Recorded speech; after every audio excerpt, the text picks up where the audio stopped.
Welcome to r/entitled parents. Here are a few stories for today. Story number 1. Entitled Mom Tries to Derail Medevac Mission. So about 10 years ago, I was a corpsman in the US Navy, medical personnel for the Navy and Marine Corps, stationed overseas in a tropical paradise. At the time, I was the second most senior enlisted sailor in our department at a small, forward deployed hospital. Part of my duties included being ready to medevac psych patients at a moment's notice, so I always had a medevac mission bag in my barracks room ready to go. Some details have been deliberately changed to protect the anonymity of my patient. Anyways, one day while I was on liberty, not on duty, I got one of those "you leave in 2 hours" phone calls. So off to the hospital I went, my trusty bag on my back. It was there that I was told how weird this medevac was to be. I was flying commercially to the US with my patient, instead of hopping on an Air Force flight, and their mother.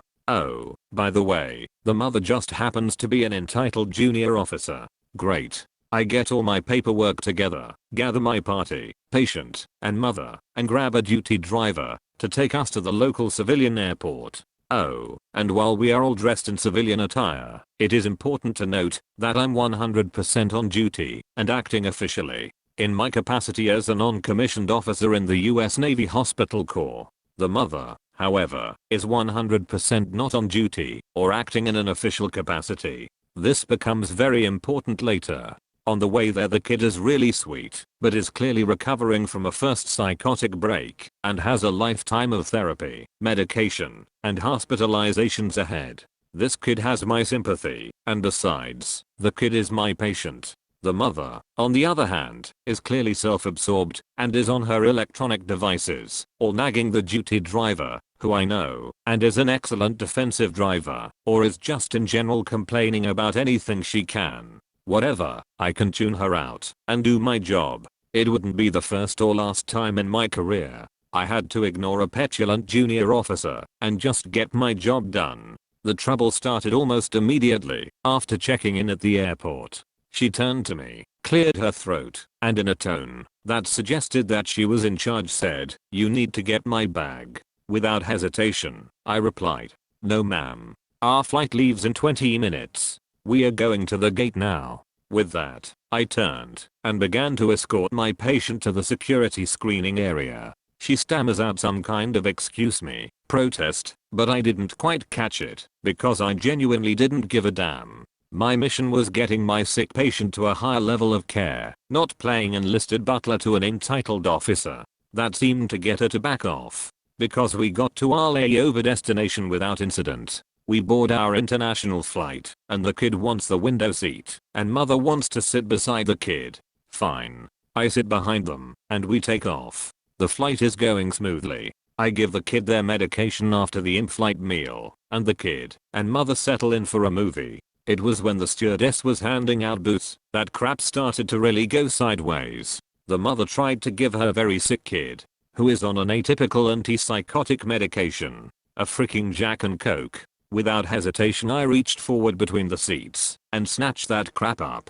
She turned to glare at me and chew me out, but I didn't even give her a chance. I cut her off with my super serious NCO tone and glare. I'm not ashamed to admit I practiced it before my first deployment and state flatly, "Ma'am, not only is patient underage, but patient is very sick and is on some pretty serious medication. If there are two things that just plain don't mix, it's alcohol and psychotropic medication. Respectfully, ma'am, I simply will not allow this. I appreciate your compliance." Her face twists in rage and confusion. I could tell that she had never been spoken to like this by a lowly enlisted person, and she was trying to figure out what to say to me. Finally, she said, "I didn't want to have to pull rank, but..." Again, I immediately cut her off. "Ma'am, this is my mission. It was explained to you that you are not in charge here, and the skipper is allowing you to tag along as a humane gesture. I'm calling the shots here. This is your kid, and you want the best for patient. I get it, but the best thing you can do right now is let me do my job and get patient to the next treatment facility without incident. Our commanding officer placed me in charge, and if patient shows up to the next facility having drank alcohol, It will be my head on the chopping block, not to mention that you are putting patient at risk. Your child could have a genuine medical emergency. Tens of thousands of feet in the air over open ocean. So, ma'am, if you pull something like this again, I will report it. Thank you for your compliance, ma'am. You see, Reddit, in the US military positional authority is way more important than your actual rank. This is why Anita can and will prevent a 3-star general from entering a secure facility without the proper credentials. It doesn't matter that the 3-star is like freaking God to this E2, because not even God gets to access this facility without a proper military identification card, sir. This means that, since the patient was released to my custody, and since the chain of command placed me in charge of this mission, my positional authority simply trumped her rank, and even her status as the kid's parent, and I had the paperwork to prove it to any authority. Back to the flight. So, after being told that she wasn't in charge, she scowls at me and tells me that when we land, she's going to call the cops or something. I don't really care as I lean back and begin documenting the interaction for my own personal CYA. Anyway, we land, and there aren't any cops called or anything, so whatever she said was an empty threat. We are about to go through US customs when she insists that she go through customs first, then her kid, then me. The Jack and Coke incident is still fresh on my mind. I'm convinced she's going to try to pull some shady crap, so I shut her down. I inform her that, in order to maintain her kid's security and health, that I had to go first, followed by her kid, then her. She protests, and the protests start to get us stared at. Somehow, we made it through customs without her, or the kid taking flight, or without any of us getting detained. She freaking whined and complained loudly the entire wait. I was seriously getting concerned that we were going to get detained. Nightmare almost over. We get through customs, and we head to get the rental car. All I have to do is get patient to the next medical facility, give report, turn over effects, and I'm done. I get the car, load everyone up, and then mother exclaims, "I left my purse." She begins half flailing and freaking out and jumps out of the car. She tells me that I'm to wait until she returns. Now, I'm not some kind of special forces ninja or some nonsense, but I have been deployed, and I have seen real people get seriously hurt and had to treat those injuries. I've been in real danger, and I would eventually develop PTSD from these experiences. It was then and there that I decided playtime with this delusional officer was freaking over. I turn and look at her through the open car door, and this time, I don't mask my frustration with this woman. "Ma'am, I have been on duty and awake for nearly 21 hours. We have a 45-minute drive ahead of us. Then I have to give report and turn over medications, medical records, and personal effects. I have at least 2 more hours of work ahead of me before I can get some sleep and fly back tonight. Ma'am, there is no way you are holding this up any more than you already have. This vehicle will leave in 10 minutes, with or without you." She stammers out that she will call the police on me for kidnapping her kid. I tell her to go right ahead, but that won't change that she now has 9 minutes and 45 seconds to get her purse. At this point, even the kid chimes in with, "Mom, stop trying to control everything. This guy has taken great care of me, and I'm really tired. Can't we just hurry up?" With that, she storms off and miraculously makes it back with her purse in time. I take them to the hospital with her silently fuming and furiously tapping away at her phone non-stop. Turnover gets done. I bid the kid goodbye, and the mother ignores me as I leave. Sweet, sweet sleep. Oh, it's not over. Fast forward a week, and I find out that the mother has filed a formal complaint against me.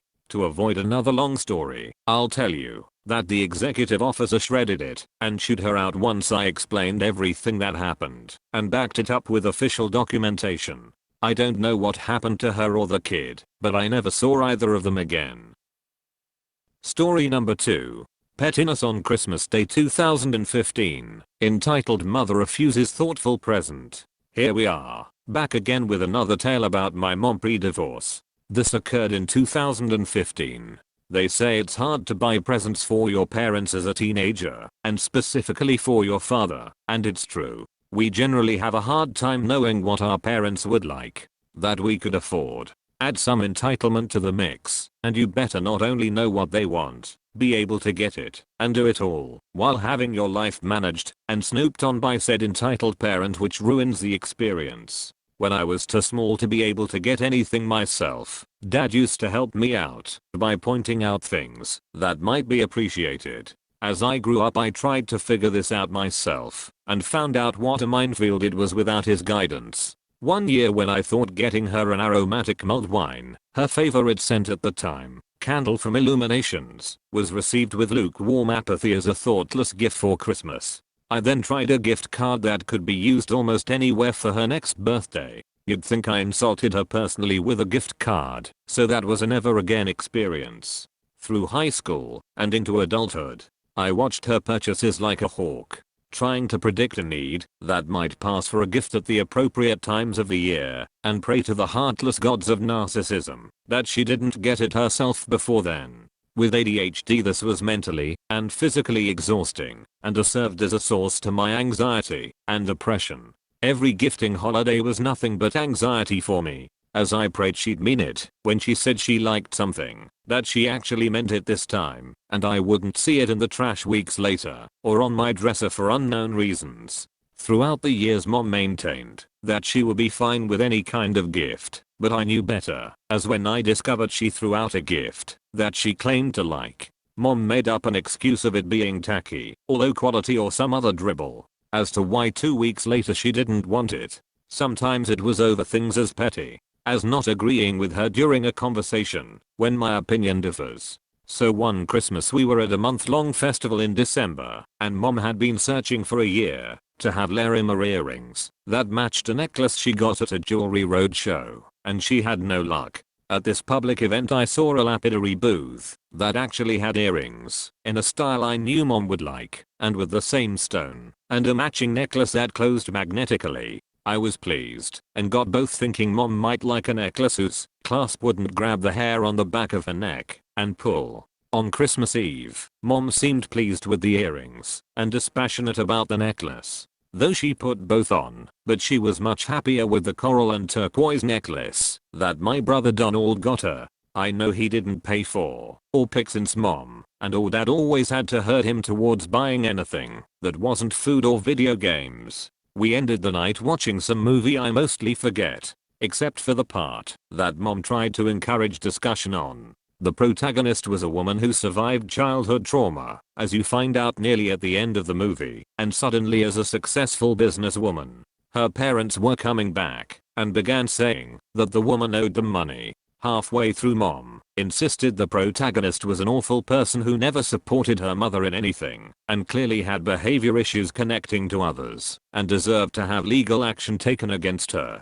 As per her usual, with real or perceived mental issues people had, Mom insisted that the protagonist needed to take pills and get over herself. This transitioned into a quick rant about Dad, which I ignored in favor of watching a movie I had no desire to see, as it put me entirely too close to Mom, and she always tried to instigate debates about the movie while watching, so that you couldn't actually enjoy it. This is where the revelation about childhood trauma came in, and I responded to Mom pointing out that the protagonist didn't deserve to be crapped on by her parents, as they clearly didn't care if they nearly killed the female lead multiple times as she grew up, and that all they wanted was money and to continue mistreating her as an adult. Mom tried to get Donald involved, who said rudely that he didn't care and he didn't even want to see this movie, but was so that Mom wouldn't cut off his internet for the night. His words exactly. Spoiler. He got his wish. Only my room had internet cut. I was happy when the movie was over and went to bed, while my brother threw down in some online game,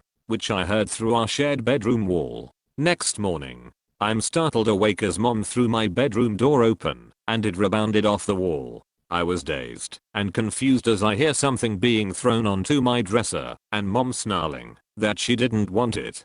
To be honest, I just went back to sleep, as she burst in at 5 in the morning. Another booming thump in the house, and Mom drives off. She did this every single time someone disagreed with her and refused to be the loser. Dad came to check on me, and I managed to wake up enough to hold a small conversation. Dad, that's the jewelry you got your mom? Me, is it? I sat up in bed to try and see jewelry on the dresser next to my pile of gifts from the day before. Dad, yeah. He picked up the $90 pile of jewelry so I could see it better. Me, in my sleep deprived state, I did a fair impression of the iconic Minecraft villager. Least she didn't throw it out this time. That wasn't cheap.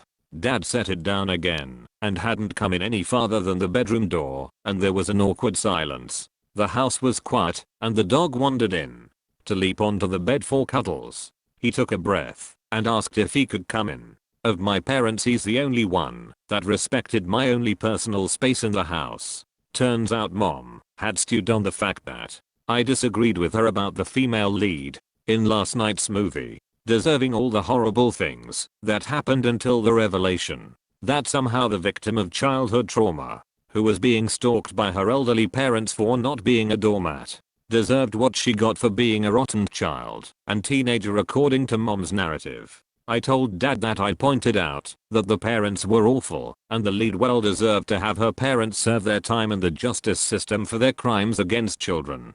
Dad was aware of what the movie was about and was surprised mom had picked it given that she had childhood trauma of a different kind, so this movie probably triggered her, but that it still wasn't alright for her to return my gift over a disagreement.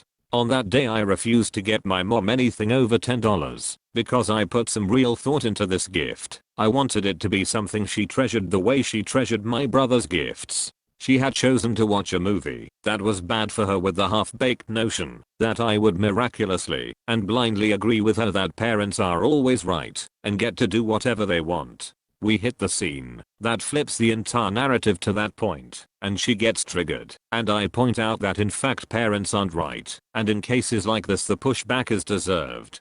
Being petty was more important to her than admitting she was wrong. It's been years, and I still have that necklace and earrings. I keep them as a reminder to never spend extravagantly on that woman. The necklace is chunky and not my style, but I've taken to wearing the earrings. Edit. Sorry, I can't remember what the movie was called, other than the actress was talented and modestly pretty, and I hated the whole thing because my mom was trying to push her agenda during it.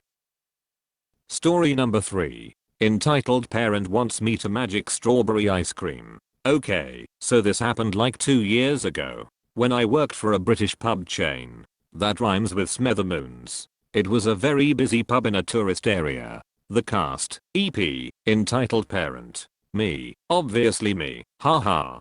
SC, silent child.